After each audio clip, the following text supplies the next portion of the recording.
Buenas tardes, bienvenidos a un episodio más de Más Allá de las Palabras. Estoy muy contenta, estoy muy feliz. Es nuestro segundo episodio y la verdad es que gracias a ustedes y gracias a Dios tuvimos una hermosa respuesta al primer capítulo, el primer episodio, que fue Mamás Raras. Pero el día de hoy quiero seguir con un tema. Realmente el propósito de este podcast es que a ustedes les gusten los temas, estén interesados en estos temas, porque sabemos que muchas familias atrás de la pantalla lo están viviendo, lo están pasando.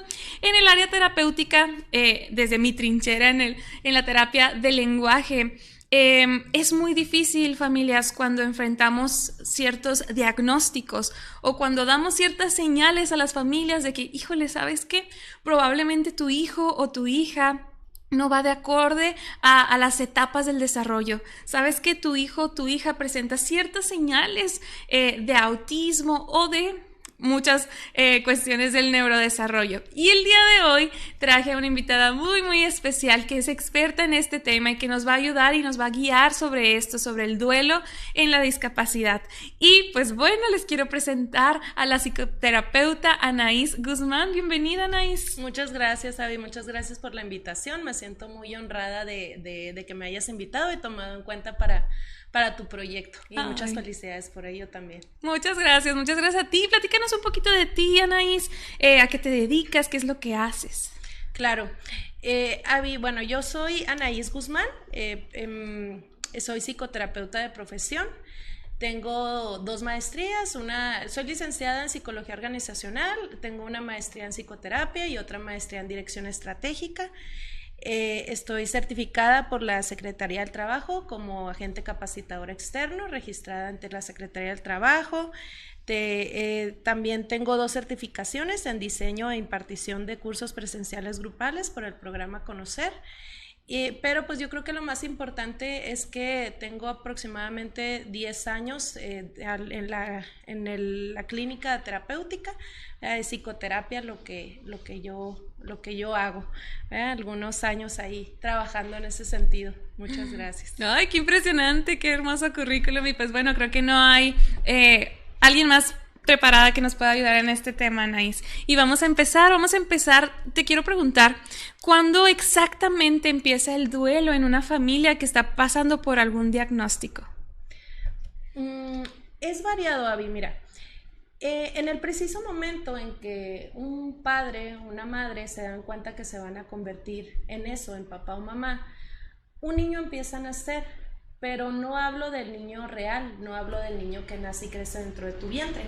Hablo de un niño que nace y crece dentro de tu cabeza, ¿no? Es inevitable imaginarte cómo va a ser, de qué color va a tener los ojos, la piel, si será grande, si será bajito, si se va a parecer a papá o mamá.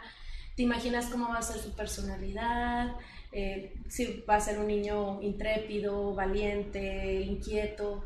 Incluso la imagen del niño soñado se parece mucho al niño o niña que a ti te hubiera gustado ser. Y bueno, pasa el tiempo, ¿verdad? El niño, te imaginas también cómo va a ser su personalidad, te ves haciendo cosas de papás, lo ves haciendo cosas de niños, te imaginas llevándolo al kinder, a la primaria, y cuando tenga novia, y cuando se case, en fin, ¿verdad? Y cuando el niño por fin nace, para algunos papás ahí empieza el duelo. Cuando la discapacidad es obvia, cuando se ve a simple vista, cuando los doctores le dicen, señora, su hijo nació con síndrome de Down, o tiene una deformación o una alteración neurológica o cognitiva que se puede ver a simple vista. Para algunos papás ahí empieza el duelo, para otros empieza un poco después. En casos, por ejemplo, como el autismo, como otros síndromes que no se pueden ver a simple vista, que solamente con el paso del tiempo podemos notar ciertos indicadores.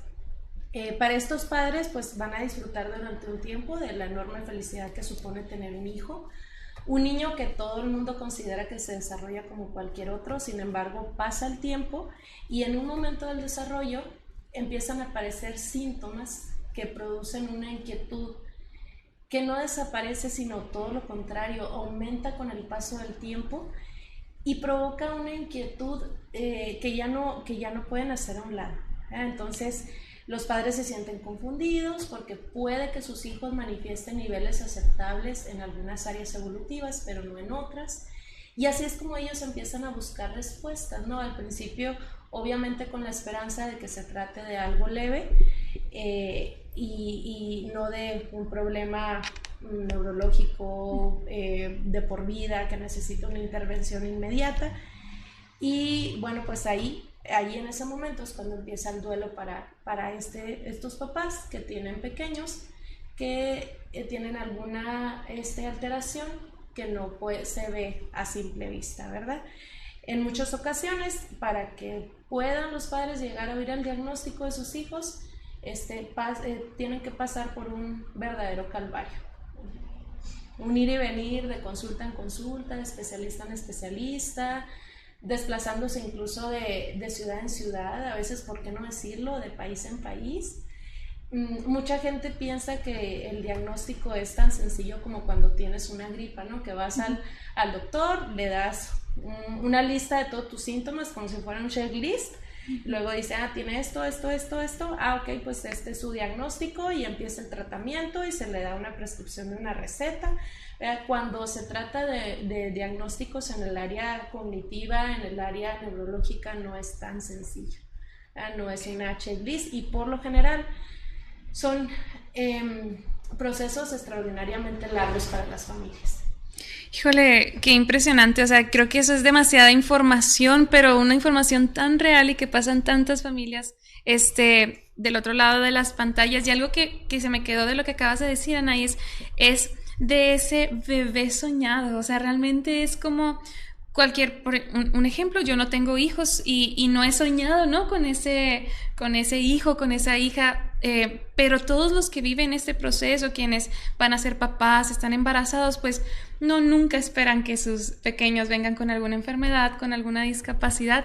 Y romper esto, híjole, pues es qué parte tan importante y tan dolorosa de ser para todas estas familias. Y poniéndolo de este lado, Anaís, para todos aquellos que no estamos familiarizados, que no están familiarizados con el duelo en la discapacidad, en algún trastorno o demás, ¿cómo es el proceso de una familia para llegar al diagnóstico?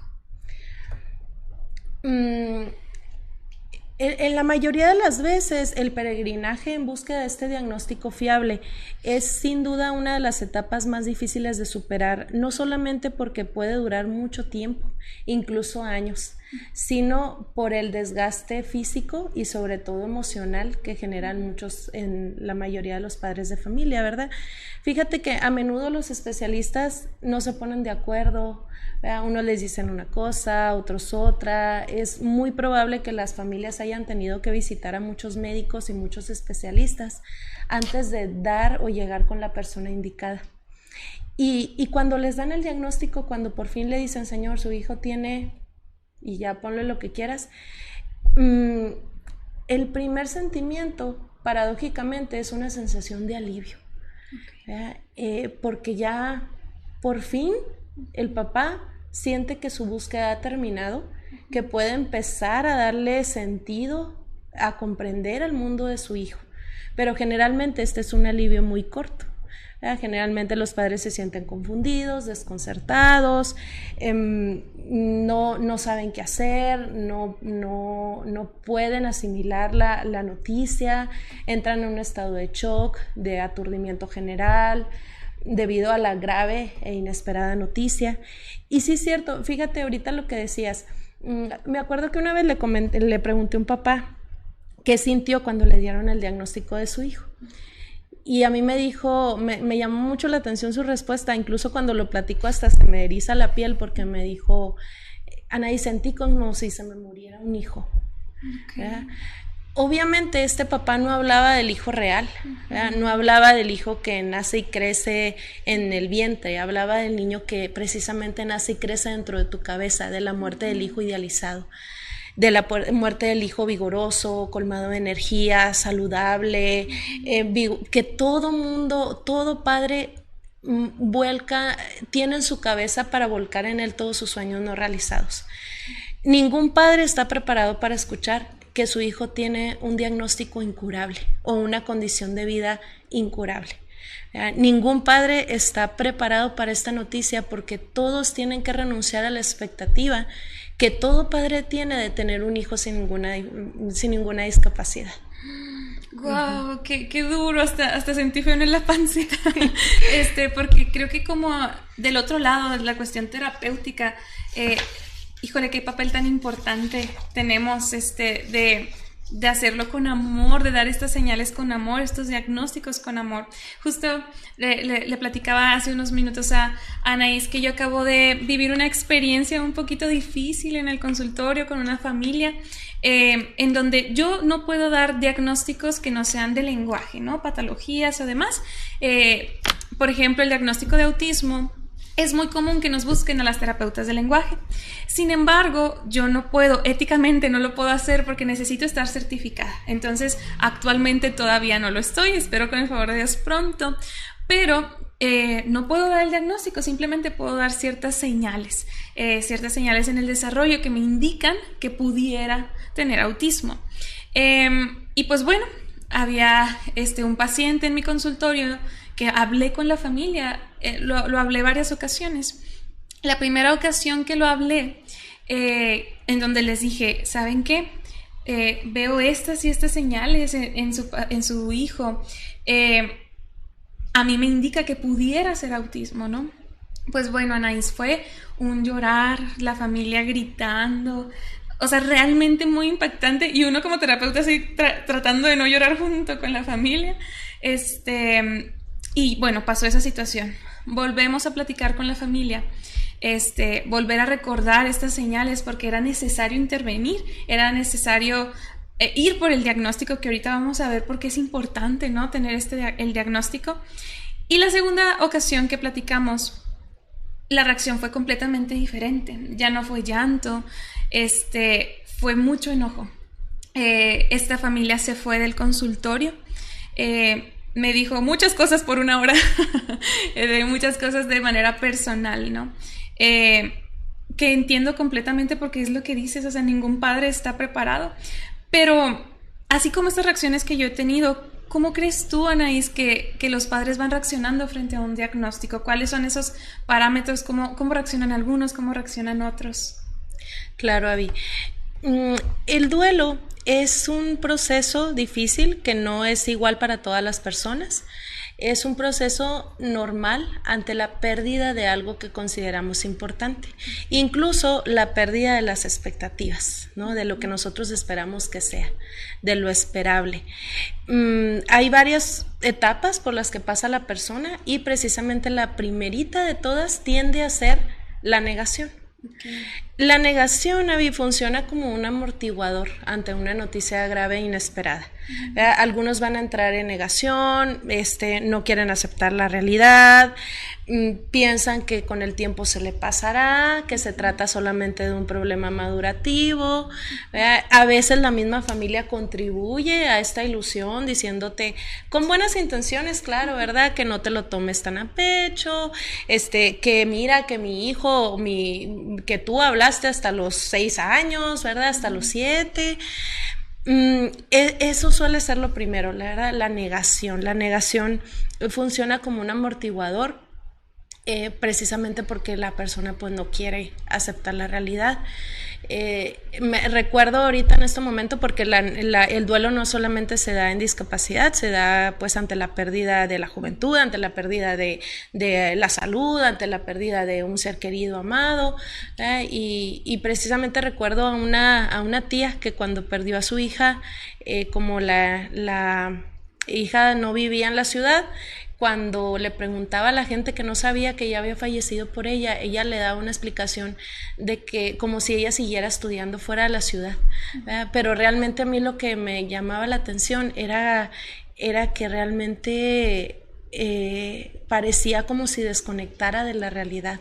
Generalmente la negación no es una negación total, es una negación parcial, va y viene, y es como un mecanismo de defensa porque no puedes, es un mecanismo que utiliza tu mente para protegerte de la ansiedad que sabe que te va a generar una realidad. Y ¿cómo te puedes dar cuenta que un paciente está en negación? Bueno, porque falta constantemente, ignora tus recomendaciones, te le dices tú, mire, o qué fue lo que me dices que te pasó, no te le decías, oiga, tiene esto, sí, muchas gracias, pero pues no hacía nada al respecto, ¿no? Justifica las conductas de su niño, es que en la casa sí lo hace, es que mi esposo habló hasta los 8 años, entonces puede que sea otra cosa, o también busca diferentes especialistas hasta que llega uno que le diga lo que quiere escuchar. Eso es realmente peligroso porque no puedes trabajar algo cuando la persona no acepta el problema, y pierden tiempo valioso que pueden, sobre todo en dificultades de lenguaje, ¿verdad? Que pierden tiempo valioso, que pueden utilizarlo para la intervención, ¿verdad? O a lo mejor lo llevan a terapia, lo llevan con el neurólogo, pero pues no se toman los medicamentos, ¿verdad? Entonces, generalmente es una negación pues parcial, ¿no? Que va y viene. Sí, que va y viene precisamente porque pues no puedes enfrentar todo el tiempo, ¿verdad? No puedes hablar, no puedes enfrentar todo el tiempo la realidad y dura de forma variada, ¿verdad? No se sabe, no te puedes decir, va a durar un mes, va a durar un día, ¿verdad? Eso depende mucho de los mecanismos personales de enfrentamiento de cada persona. Ok, wow, qué impresionante. Parece que estuviste en todo este proceso conmigo en el consultorio. Pero no, realmente creo que lo acabamos de platicar, pero qué impresión cómo es un patrón tan igual. Oye, es que realmente, Anaís, es como si te hubiera contado y como si tú hubieras estado conmigo en todo este proceso con esta familia. Y cómo son patrones que muchas personas van siguiendo, ¿no? Y esto que acabamos de platicar, empieza la negación. Yo he escuchado, no somos nosotras las terapeutas de lenguaje expertas en el duelo, son ustedes los expertos. Yo he escuchado que hay etapas, ¿no? del duelo. Me comentaste ahorita que es la negación. Sí. ¿Cuáles son las que siguen? No se dan de forma siempre de la misma manera, ¿verdad? Pero casi siempre es primero la negación y después la ira. Okay. La negación yo lo veo así como, no es verdad, lo primero. Ante una noticia grave, no es verdad. El segundo paso es cuando dices, sí es verdad, sí es cierto, pero ¿por qué? ¿Por qué? En la ira hay mucha rabia, hay mucha envidia, hay mucho resentimiento, hay envidia hacia todas las familias que no están pasando lo mismo que yo. Hay ira hacia todos aquellos que no tienen que enfrentarse a lo que yo me estoy enfrentando, porque no se puede vivir todo el tiempo en un mundo de fantasía. ¿no? Llega un momento en que ya te das cuenta que sí es verdad lo que está sucediendo, ya no puedes seguir negándolo, pero estás enojado, ¿verdad? Envidia hacia las familias de hijos sin discapacidad, ira hacia todos los que no tienen que enfrentarse a lo que yo me enfrento, hay una conducta hostil hacia todo el entorno, Abby. Mira, no es algo personal, porque la ira tiene esta particularidad, ¿no? Que se desborda, que se desplaza por todas direcciones. No están enojados contigo, terapeuta, contigo, doctor, contigo, papá o mamá. Están enojados con el mundo, con Dios, con la vida. Entonces, esta ira se desplaza en todas direcciones y se proyecta contra todo lo que les rodea, ¿no? Entonces, tratan mal. Y a veces después se sienten culpables, ¿verdad? Y están como el novio tóxico que primero grita y luego manda flores, ¿verdad? Pero es una ira que puede durar incluso meses, años. También recientemente hubo un fallecimiento en la familia y ahí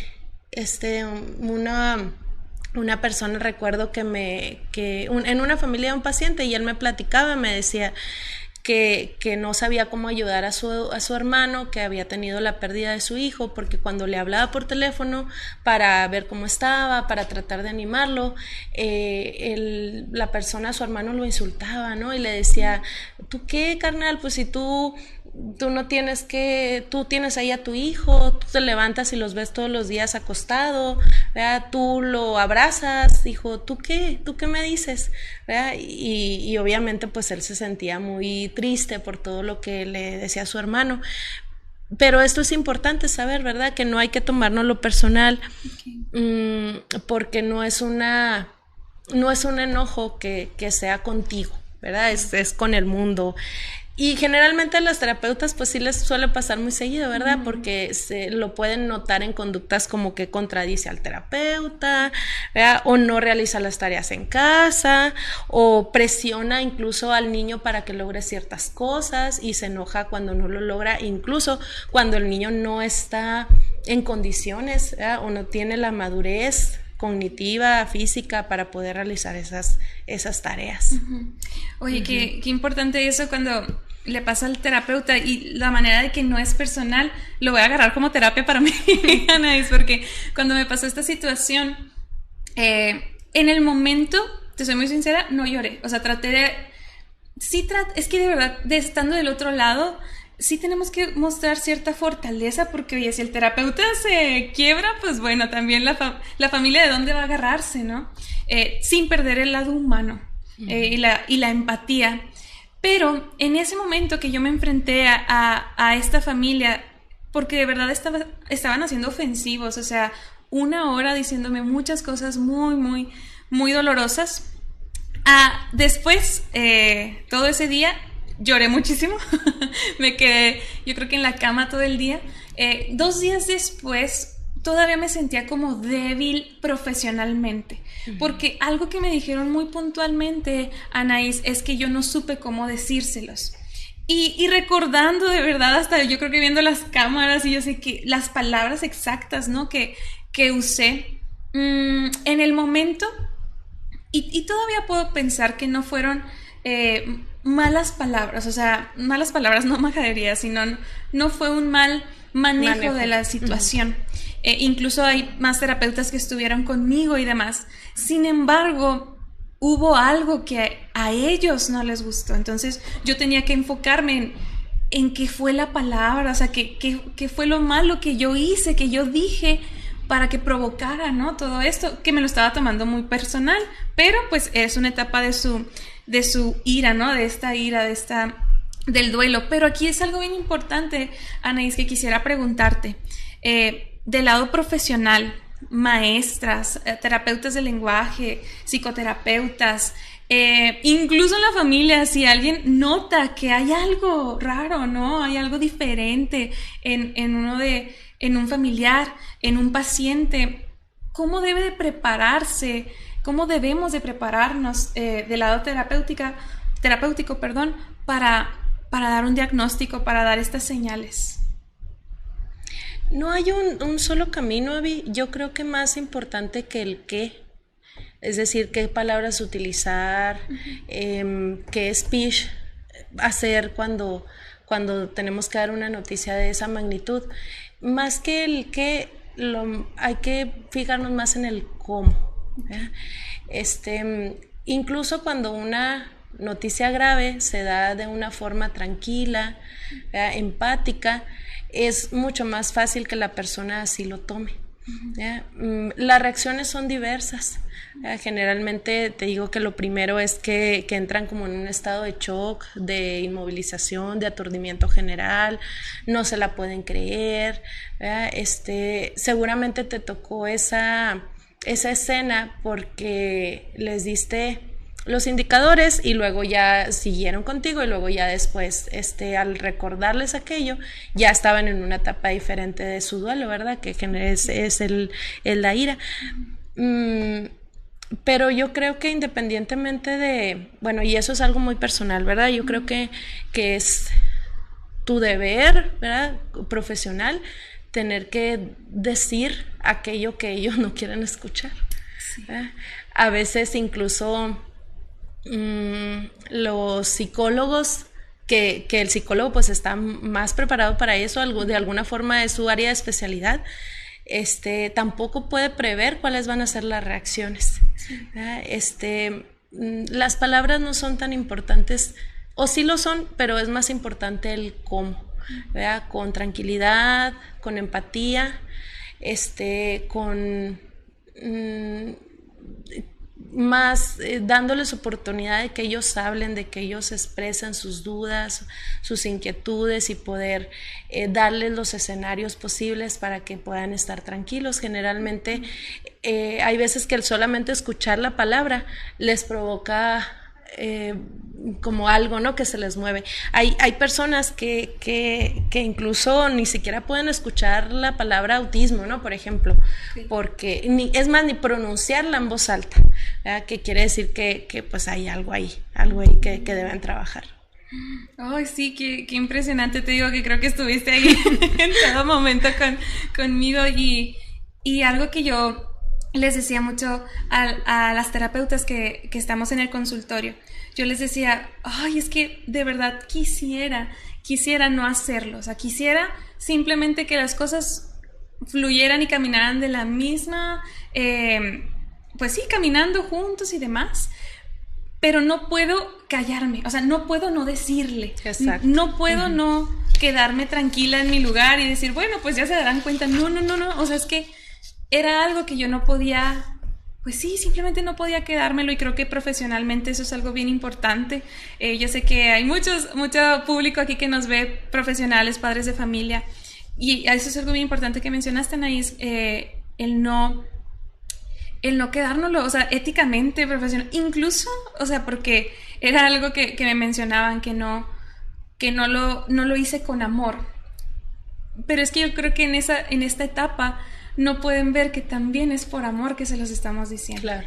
O sea, realmente es una línea bien delgada el no, pues, encariñarse y ser parte de tus pacientes, pero es imposible no hacerlo, y también por amor damos estas señales, también por amor damos estos diagnósticos. Y yo quisiera preguntarte, de una parte, o sea, tanto de la familia, ¿algún consejo que le des a la familia para no engancharse con un terapeuta, con algún profesional que les dé un diagnóstico, pero también del lado profesional, el cómo hacer para no engancharnos en esto tan difícil?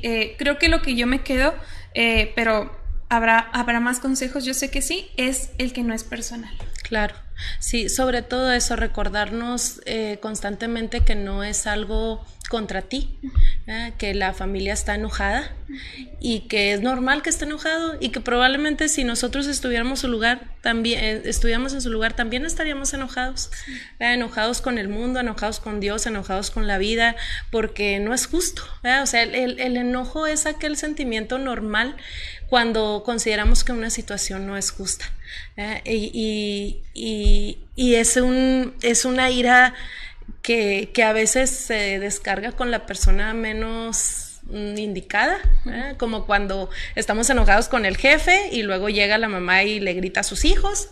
No es una ira, no es un enojo contra el hijo, pero finalmente el hijo o el esposo, ¿verdad? O la esposa es quien es ese blanco de hostilidad. Sí, recordarnos constantemente que no es algo contra ti, y dejarlos que expresen su molestia, ¿verdad? Obviamente sin marcando la línea también de que no voy a permitir, o yo no permito que alguien me grite, que alguien me insulte. Puedes incluso decirle, mire, con mucho gusto lo puedo escuchar, pero por favor, le pido que se comporte de esta manera, o dejamos la plática para después, porque sí es cierto, tampoco es bueno que estemos ahí nada más escuchando, ¿no? Todos los insultos, porque eso no es bueno para nadie. Okay. Sí, creo que es bien importante del otro lado, de parte profesional, eso, que no es personal, pensar en todas estas etapas del duelo, pensar que si estuviéramos en su lugar, pues también estaríamos muy molestos. Pero eso que dijiste, ¿no? De marcar esa línea de, ok, o sea, con todo respeto, en este momento no, en este momento con esas palabras no, pues para marcar esa línea entre familia, entre de manera profesional. Y hablando un poquito sobre estas etapas del duelo, ya al llegar a la aceptación, yo quisiera saber un poquito más sobre esto, Anaís. La aceptación es que ya todo está claro en su vida, que ya todos están felices con el diagnóstico. ¿Qué es la aceptación?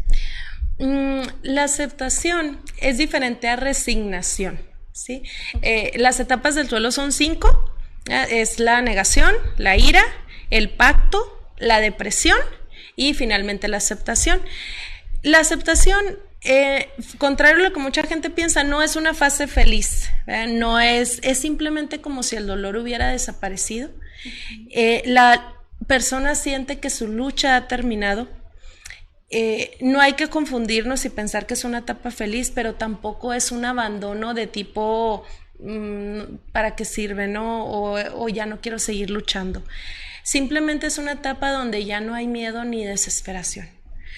Y en la parte de terapéutica lo podemos notar cuando las familias trabajan, cuando hacen lo que tienen que hacer, cuando están involucrados con la terapia, con los objetivos de la terapia, cuando ya no hay vergüenza por la condición de su hijo. Okay. Cuando ya lo pueden hablar abiertamente, incluso se les ve a las mamás en comunidades, haciendo equipo con otras mamás, publicando información sobre las condiciones de sus hijos, haciendo labor social. Son este tipo de mamás que a nosotros nos encanta porque pueden hablar e incluso ayudar a otras personas que están pasando por lo mismo o que les llevan 2 pasos adelante en el proceso, ¿no? Y bueno, fíjate que después de la ira hay una fase ahí que es un poco confusa, que es el pacto. Todos hemos observado muchas veces esta reacción en los niños, que primero exigen y luego te piden un favor. Por ejemplo, bueno, si soy bueno, mamá, todo el día y hago lo que tú me dices y lavo los trastes, me vas a dejar ir. Sabemos por condicionamiento que hay una ligera posibilidad de que se nos cumpla un deseo si somos buenos y nos portamos bien. Entonces, esta fase de pacto es un intento de posponer tus hechos por un premio a una buena conducta, digamos, ¿no? Y generalmente los pactos se hacen con Dios y es así como, ok, ya sé que tiene autismo, ya no estoy enojado, sé que debo trabajar en ello, pero por lo menos que no vaya a ser un autismo tan severo, ¿no? Por ejemplo. Okay. Nos damos cuenta los terapeutas porque constantemente te está preguntando, oye, ¿y cómo lo ve?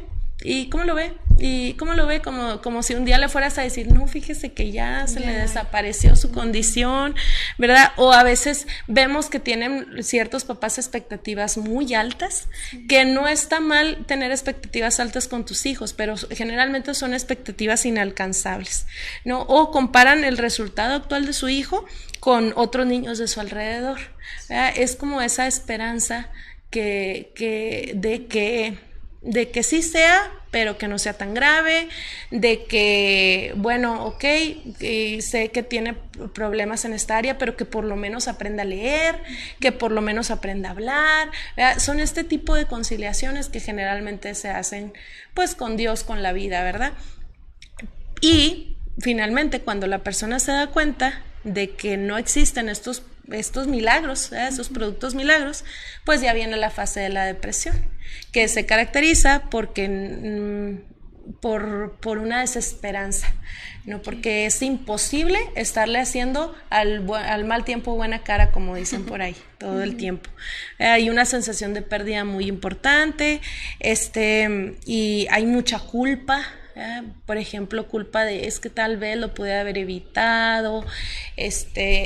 Fíjate que un tiempo trabajé en una asociación que atiende a niños con distrofia muscular tipo Duchenne y tipo Becker. Es una enfermedad degenerativa por la falta de distrofina, de una proteína que hace que los niños poco a poco vayan perdiendo la capacidad para caminar, luego para mover los brazos, y casi siempre pues fallecen porque se les para el corazón, ¿no? Que de alguna forma pues el corazón es un músculo también. Entonces esta discapacidad es por un gen que tienen las mujeres, ¿verdad? Una mujer puede tener el gen defectuoso, pero si lo tiene, está la otra X que de alguna forma hace que no se le desarrolle, ¿no? Pero si por ejemplo la mujer le pasa su gen defectuoso a su hijo, pues el hijo no tiene otra X, tiene XY, entonces al niño sí se le desarrolla la enfermedad, se le manifiesta. Sí, y yo notaba cuando trabajaba ahí que era una situación muy fuerte para las mamás darse cuenta que ella le pasaron a su hijo el gen defectuoso. Era una culpa, que no te imaginas, ¿verdad? O sea, era como obviamente si nosotros lo vemos de forma fría es como que pues ¿cómo ibas a saber, no? O sea, y en discapacidades como esa que son tan raras, pues es obvio que nadie piensa en eso, ¿no? Sí. Pero era una culpa constante, era una culpa incapacitante. Y sí, me costó mucho en ese tiempo poder trabajar esa culpa con las mamás, porque muchas de ellas estaban en depresión porque se reclamaban a sí mismas no haberse dado cuenta, cuando era obvio que pues no se iban a dar cuenta. Y que no pueden controlarlo. Claro. Hay algo tan importante que ahorita me hizo clic con algo que decías, Anaí, es que muchos padres en la terapia, que parece que todo está bien, ¿no? Con sus vidas, incluso hasta con un diagnóstico pequeño, vamos a decirlo de esta manera, un problema de lenguaje que se puede arreglar, no sé, no puede decir la R, o cosas así, ¿no? Hasta diagnósticos, ya sean síndromes, discapacidad, trastornos, ¿no? Ahorita me hace clic cómo hay muchos papás, desde simples retrasos de lenguaje hasta discapacidad, que van a la terapia. Y cuando los recogen, cuando van por los niños, que es el momento en donde podemos platicar y podemos entablar cómo vamos, qué estrategias nos pueden seguir ayudando en casa, sí, muchas gracias, si quieres me mandas un mensajito y ahorita lo vemos, ¿no? Pero esta es una constante, que se tienen que ir rápido, que no quieren escuchar mucho de cómo le va en la terapia. Entonces a mí me hace pensar y invitar a todos los que están en terapia, ya sea de psicológica o de lenguaje, que se ocupen de su mente y corazón, ¿no? O sea, porque creo que si hay familias que nosotros decimos, pues está todo bien con ellos, simplemente están muy apurados y se quieren ir, pero a lo mejor es la otra cara de la moneda, que no lo están aceptando, que están en un proceso de duelo. Entonces, no solo los niños que van a terapia de lenguaje o a terapia psicológica lo necesitan. Realmente creo que es algo de toda la familia, y como es un trabajo en equipo, yo los invito mucho a pararse en este momento y decir, bueno, ¿en dónde estoy parada? ¿Qué está pasando en mi vida? ¿Qué estoy sintiendo?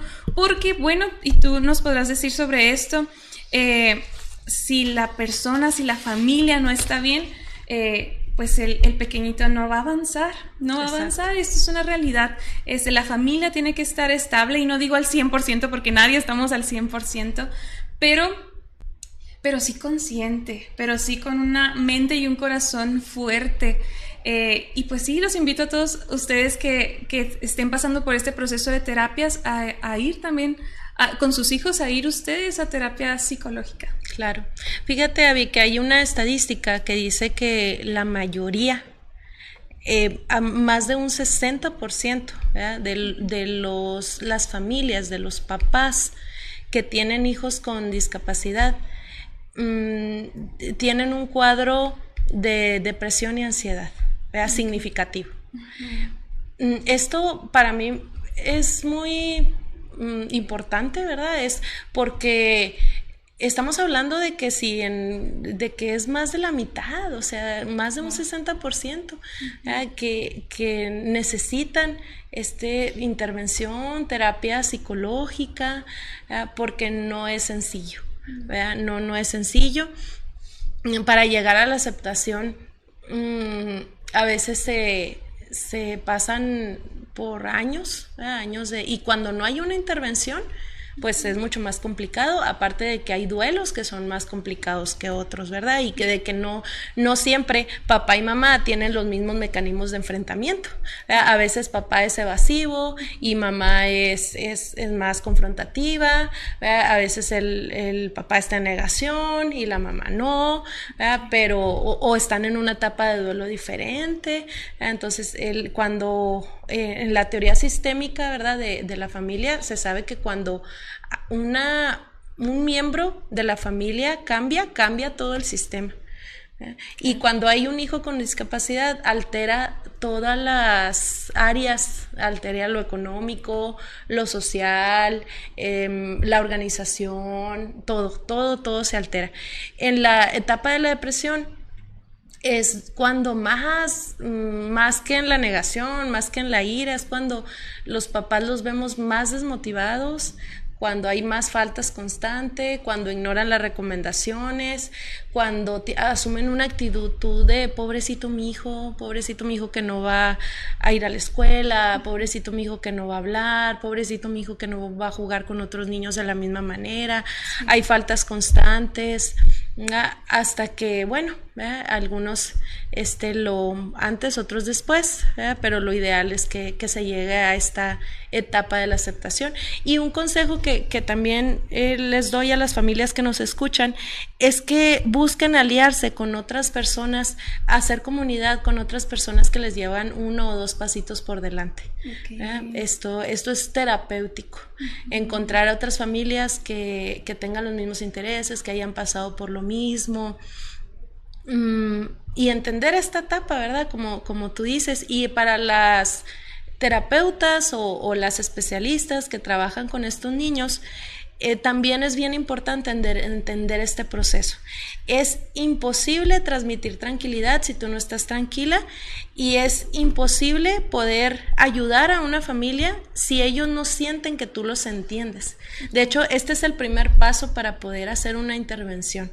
Si yo no siento que mi terapeuta confía, que yo confío en él, que él me entiende, que él comprende mi proceso, yo no me voy a dejar ayudar. Okay. Entonces sí es muy importante que no sea de dientes para afuera, ¿verdad? Que realmente nosotros terapeutas o las personas que estamos encargadas de la rehabilitación del niño, pues podamos entender cómo viven las familias este proceso, sobre todo emocional. Fíjate que en una ocasión, platicando con un papá, prácticamente mi trabajo es escuchar historias, eso es lo que yo hago. Sí. Y le pregunté, le dije, oye, ¿qué sentiste cuando te dieron la noticia de que tu hijo tenía una discapacidad, ¿verdad? ¿Cómo es para un papá que le digan que su hijo no va a poder caminar o que así, ¿verdad? Entonces él me dio una analogía que se me hizo muy bonita, y de hecho suelo mucho platicarla. No es mía, es de él, ¿verdad? Pero se las comparto. Me decía él, bueno, imagínate que haces planes para ir a a la playa, ¿no? Estás emocionado, expectante, alistas todo tu repertorio, alistas tu bikini, tus lentes de sol, un conjunto para el día, otro para la noche, te imaginas tomándote el sol con una clamato al lado, ¿eh? Entonces pasa de pronto alguien, ¿verdad? Tu esposo, tu jefe te dice, no, ¿sabes qué? No te vas a ir a la playa, te vas a ir a la sierra, ¿no? O sea, algo completamente diferente, un bosque. ¿Eso qué significa? Pues significa todo, o sea, significa que no vas a usar tu bikini porque probablemente no va a ser calor, va a ser frío. Significa que no te vas a quedar en un hotel 5 estrellas, que a lo mejor la vas a pasar la noche en una tienda de campaña, que no vas a tener todo pagado en el hotel, que probablemente vas a comer bombones o en una fogata. Significa que nada va a ser como tú lo habías imaginado. Okay. Sin embargo, que no, el hecho de no ir a la playa, el hecho de que vayas a tener que ir a otro lugar completamente diferente, no forzosamente significa que tu estancia en el bosque sea horrible, porque podemos pasárnosla súper bien tanto en la playa como en el bosque, ¿verdad? La única forma de pasártela mal en el bosque sería pensar que no estás en la playa. Okay. Y esto es algo que cuando las familias lo entienden les cambia mucho su visión, de enfocarte en lo que tienes en lugar de en lo que te falta, enfocarte en, por ejemplo, en las personas que están contigo, que en lugar de enfocarte en los que te dieron la espalda, porque casi siempre pasa eso, ¿verdad? Que dice, gente de quien esperabas mucho, no recibes ese apoyo que tú pensabas que ibas a recibir de ello, pero también está la otra cara de la moneda, gente de que no esperabas nada y te dieron mucho. A veces hay papás que me dicen, Anaís, gracias al diagnóstico de mi hijo o ahora mi vida me cambió, me ha hecho mejor persona, soy más empática, incluso el autismo, el síndrome de Down, lo que sea, me han hecho amar a niños que no conozco. Es bien hermoso cuando una familia llega a este grado de aceptación, de fijarte en lo que puedes hacer en lugar de en lo que no puedes, de enfocarte en lo que está bien en tu vida en lugar de en lo que está mal, o en la gente que está a tu alrededor en lugar de aquellos que no están. Qué impresionante. Yo creo que con esto nos lo podemos llevar en el corazón, esta analogía que tu paciente te compartió y realmente pues todo lo que hemos aprendido el día de hoy sobre el duelo, todo lo que nos compartiste, Anaís, creo que y yo espero que sea de mucha ayuda y de bendición para todas las familias que nos están viendo, quienes estén pasando por un diagnóstico, quienes apenas van en ese camino tan difícil, pues decirles que no están solos. Eso bien importante que acaba de comentar Anaís, buscar comunidad. De quienes ya han caminado por ahí, por donde vas empezando, no estás solo y hay esta ayuda psicológica, por favor no la dejen a un lado, familias, es necesaria comprenderla y importante recordarles que es necesario estar bien nosotros para poder ayudar a nuestros hijos con alguna situación en el desarrollo. Anaís, te agradezco muchísimo, de verdad que voy a ver este podcast yo solita varias veces. Gracias por aceptar la invitación, por compartirnos todo esto. No sé si nos quieras compartir tus redes sociales, algún proyecto. Gracias, Abby. No, al contrario, muchas gracias por la invitación. De verdad me siento muy honrada y muy orgullosa de todo lo que has hecho, todo lo que has logrado, de los alcances que tienen todos tus proyectos. Sí, mira, estoy en Insta, en Facebook, en TikTok como psicoterapeuta Anaís Guzmán. Okay. Y también tengo un libro. El libro se llama, lo publiqué apenas el año pasado, en noviembre del año pasado, está disponible en Amazon. A nivel mundial, lo encuentras como no es magia, es terapia, psicoterapia aplicada a la práctica. Entonces así pensaba traer alguno para mostrárselos, pero ahorita no tengo disponible, se me acabaron. Entonces, pero fácilmente lo pueden encontrar ahí en Amazon para quien le interese. Es un libro de casos diferentes de psicoterapia abordados con diferente modalidad terapéutica, pero a pesar de que es para todo mundo, o sea, a pesar de que es clínico, está hecho con un lenguaje muy sencillo que cualquier persona con conocimientos básicos de psicología y sobre todo que le interese en el tema le va a entender y sobre todo pues le va a gustar. Entonces muchas gracias. No, muchísimas gracias, Anaís, y por favor busquen su libro, busquen sus redes sociales, yo voy a estar publicando y etiquetándote para que te sigan. Gracias, Anaís, de nuevo. No, al contrario, gracias a ti, Abby. Gracias a todos los que nos vieron, por favor suscríbanse, compartan este video y muchísimas gracias por vernos, nos vemos en el siguiente episodio. Bye bye.